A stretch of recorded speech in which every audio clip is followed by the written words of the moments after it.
안녕하세요. 드림TV 채널의 대준입니다. 제목처럼 이번에 올라온 2020학년도 초등유치 특수학교 교사 임용고시 시행계획 공고문을 분석해드리려고 합니다. 해당 영상은 서울특별시 교육청에 올라온 공고문을 바탕으로 분석하였으나 제1차 시험은 지역별로 큰 차이가 없기 때문에 전체적으로 이해하고 확인하시는데 큰 차이는 없을 것입니다.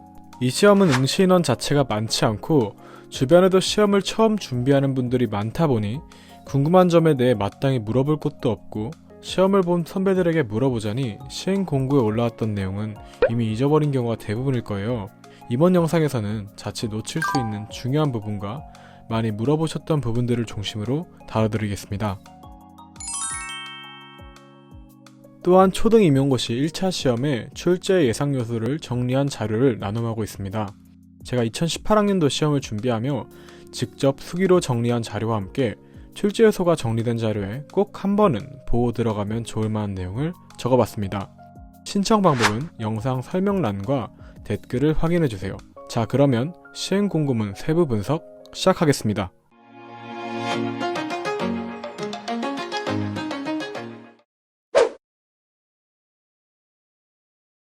각 시도 교육청별 2020학년도 확정 선발 인원과 전년도 대비 증감 자료는 모든 시도별 교육청의 자료를 확인한 후에 자세하게 정리하여 올리겠습니다.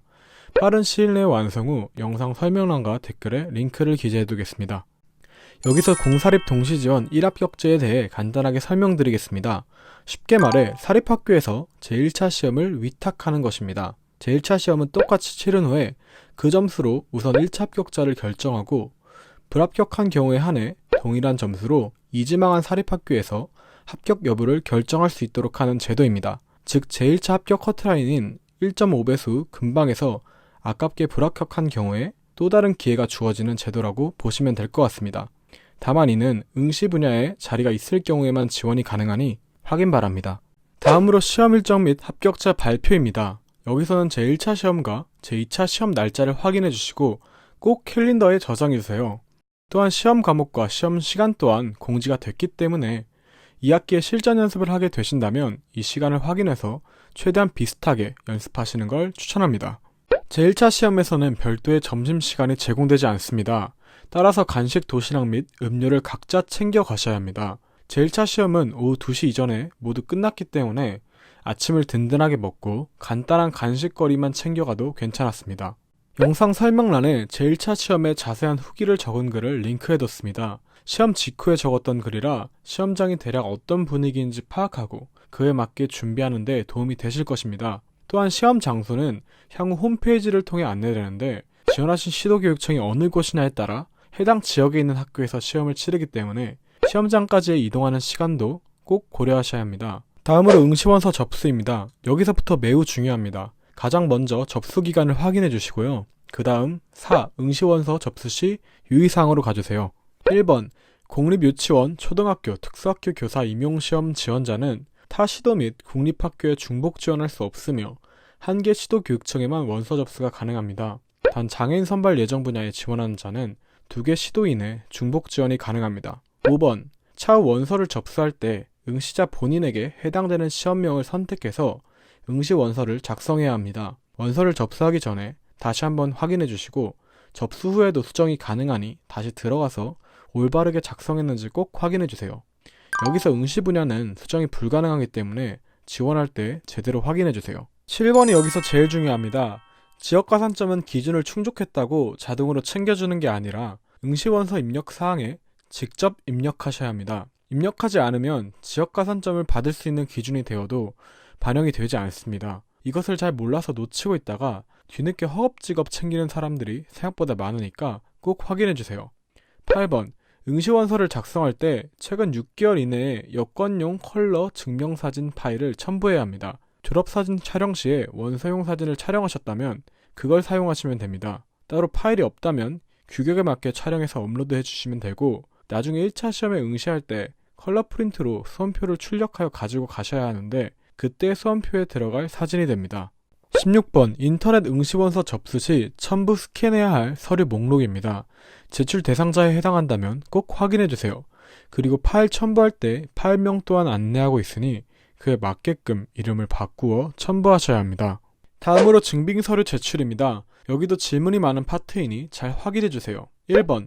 먼저 여기에 있는 증빙서류는 1차 시험을 응시할 때 가지고 가는 게 아니라 2차 시험을 응시할 때 가지고 가는 것입니다. 따라서 1차 시험을 준비하고 있는 지금은 준비하실 필요가 없습니다. 제출기간과 장소는 12월에 1차 시험 합격자를 발표할 때 안내하기 때문에 그때 안내하는 방법에 맞게 준비하여 제출해 주시면 되고 그때 준비하셔도 충분합니다. 2번 공통에 해당하는 부분은 졸업 예정자인 경우 1. 교원 자격증 사본 일부, 졸업 예정자인 경우 2. 교원 자격증 취득 예정 증명서 원본 일부를 준비해 주시면 됩니다. 여기서 말씀드리고 싶은 점은 동그라미가 둘 다 돼 있다고 두 개 다 준비하는 게 아니라 자신에게 해당하는 것만 준비해 주시면 됩니다. 이러한 서류 발급은 학교 홈페이지를 통해서도 가능하기 때문에 소속된 대학교에 직접 문의해 주시면 됩니다. 마찬가지로 해당자 구분 또한 본인에게 해당하는 것만 가지고 가시면 됩니다. 예를 들어 현재 4학년 2학기에 재학 중이고 초등 임용고시 시험을 준비하고 계신 분들은 공통구분에 2. 교원 자격증 취득 예정 증명서 원본 일부와 3. 4학년 1학기까지의 대학 성적 석차 증명서를 기본으로 준비해 주시면 됩니다. 여기에서 본인이 해당하는 부분이 있다면 추가적으로 준비하시면 되는데 몇 가지 예시를 적어봤으니 가볍게 확인해 주시면 될 것 같습니다. 자, 다음으로 시험 과목 출제 범위, 출제 형식 배점입니다. 1차 시험은 변경사항이 없고 2차 시험은 1차 시험 합격자 발표를 할 때 세부사항을 공지하게 되는데 진행 방식이 바뀌는 경우가 있습니다. 실제로 제가 응시했을 때도 작년과 여러 주요한 차이가 있어서 스터디 진행에 전면적인 수정이 있었기 때문에 이에 대해서는 1차 시험 합격자 발표와 시행 공고 안내문이 올라올 때 다시 영상을 제작하여 올리도록 하겠습니다. 강원도교육청이 특이하게 제1차 필기시험의 과목 배점을 변경하였습니다. 현재 과락의 기준은 각 시험 과목별로 40% 미만의 점수를 획득하게 되는 경우, 즉 시험 과목 중 하나라도 조직논술 8점 미만, 교육과정 32점 미만을 받게 되면 과락이 됩니다. 이렇게 바뀔 경우 강원도교육청은 교직논술 16점 미만, 교육과정 24점 미만을 받게 될 경우 과락이 될 것입니다. 다음으로 대학 성적 반영입니다. 이건 흔히 말하는 내신 점수 반영인데요. 초등에만 해당이 됩니다. 지역별로 반영 점수와 등급 간 점수에 조금씩 차이가 있습니다.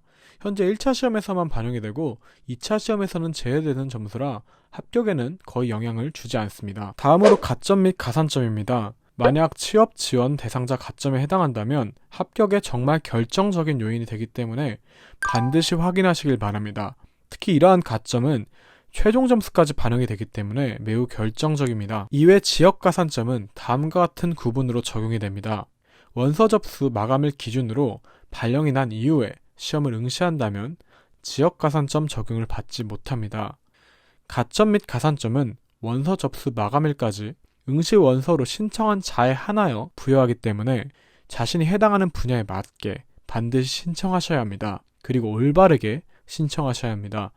사실과 다를 경우 당해 시험에 응시 기회가 박탈되고 무효 처리될 수 있습니다. 다음으로 한국사 능력 검정시험 인증서입니다. 응시 원서의 합격 등급, 인증번호, 인증 합격 일자를 기재하여야 하므로 한국사 능력 검정시험 홈페이지 나의 시험 정보, 나의 응시 결과에서 내용을 확인 후 정확하게 기재해주세요. 여기도 정말 중요해요. 하나씩 설명드릴게요. 응시자는 시험 당일 컬러 프린트로 출력한 수험표, 신분증을 지참해서 시험 시작 30분 전까지 해당 시험실에 입실하셔야 합니다. 즉 교직논술 시험이 오전 9시에 시작하기 때문에 8시 30분까지는 입실하셔야 한다는 의미입니다. 팁을 드리자면 되도록 8시 전으로 가서 책상 높이는 적절한지, 난방이 너무 세게 틀어져 있지는 않은지, 의자는 흔들리지 않는지, 햇볕이 강해서 시험을 보는데 방해가 되지 않는지 등 시험 방해 요인을 꼭 확인하고 시험을 보기 위한 최적의 조건을 만들기를 권장합니다. 혹 방해되는 요인이 있다면 망설이지 말고 감독관에게 말씀해주세요. 시험 시작 후에는 원칙적으로 입실, 퇴실이 불가합니다. 화장실은 꼭 시험 보기 전에 다녀오세요. 팁을 드리자면 여자 화장실의 경우 남자 화장실에 비해 대기가 훨씬 많기 때문에 시험 직후에 빠르게 다녀오시는 방법이 있고 아니면 몇 시 몇 분까지 입실해달라는 안내를 하는데 일단 입실한 후에 급하게 화장실을 다녀오고 싶다고 감독관에게 공손히 이야기를 하면 대부분 보내주십니다. 어차피 시험을 보기 대략 20분 전에는 입실하기 때문에 실제 시험을 보는 데는 지장이 없습니다. 시험 답안 작성은 동일한 종류의 흑색 필기구만 사용할 수 있습니다. 연필 불가능합니다. 그리고 스스로 강조하고 싶다고 필기구를 바꿔서 키워드에 파란색으로 표시한다거나 그런 것 모두 안 됩니다. 발령대기 기간에 대한 언급인데 임용 후보자의 유효기간은 기본 1년에 2년에 하나여 연장이 가능하므로 총 3년까지입니다. 발령대기가 매우 길다고 하는 서울도 3년을 넘어가는 경우는 없었고 만약 넘어간다고 하더라도 우회적인 방법으로 처리가 가능하기 때문에 발령대기가 길어져서 합격 취소가 될 일은 전혀 없습니다. 수능처럼 예비 소집 같은 건 따로 없습니다. 다만 수능처럼 하루 전에 미리 고사장을 가본다거나 그러진 않았습니다. 물론 필요하시다면 가보셔도 상관은 없을 것 같습니다. 시험실은 보통 중고등학교인 경우가 많아서 교실에 시계가 있는 경우가 많지만 대부분 가지고 온 아날로그 손목시계를 사용하는 경우가 많았습니다. 어차피 2차 시험을 준비할 때 아날로그 손목시계가 필요하기 때문에 이번에 꼭 하나 준비해 가세요. 부정행위에 대한 언급인데 의도하지 않더라도 신고가 들어올 경우 부정행위로 제재를 당할 여지가 있기 때문에 꼭 확인해 주세요. 다른 항목도 꼭 숙지해야겠지만 나 시험 시작 전 또는 종료 후에 답안을 작성하는 행위, 이걸 꼭 기억해 주세요. 이거 정말 조심하셔야 합니다. 시험 시작 전 또는 종료 후에 답안을 작성하는 행위가 부정행위라고 명시가 돼 있어서 혹여 다 옮겨 적지 못한 답안을 옮겨 적다가 신고라도 들어온다면 당해 시험은 무효 처리가 됩니다. 보통 이런 경우는 시험 답안을 교체하다가 생기기 마련인데요. 답안지 교체는 초반에 하는 것이 아니라면 정말 위험합니다. 실제 임용 시험장에서도 긴장을 하다 보니 문항 순서에 맞지 않게 잘못 기입하여 시험 종료 10분, 15분 전에 답안지를 교체하는 경우가 꽤 있었습니다. 작성하실 때 문항 번호를 먼저 확인하고 답안을 작성해 주시고 검토할 때도 반드시 확인해 주세요. 2002년 히딩크 감독이 한국 대표팀을 맡았을 때 이러한 이야기를 했다고 해요. 지금 한국이 16강에 진출할 수 있는 확률은 반반이지만 남은 100일 동안 하루에 1%씩 컨디션을 올려서 월드컵 당일에는 100%로의 컨디션으로 만들어 놓겠다. 그리고 그 말대로 이루어졌죠.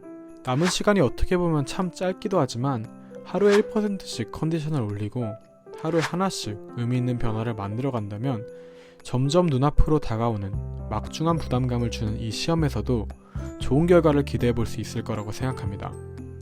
가까운 곳에서 응원하겠습니다. 꼭 좋은 결과 있으실 거예요. 지금까지 드림TV의 대준이었습니다. 다음은 원서 접수 기간에 원서 접수 팁을 담은 영상으로 찾아뵙겠습니다. 감사합니다.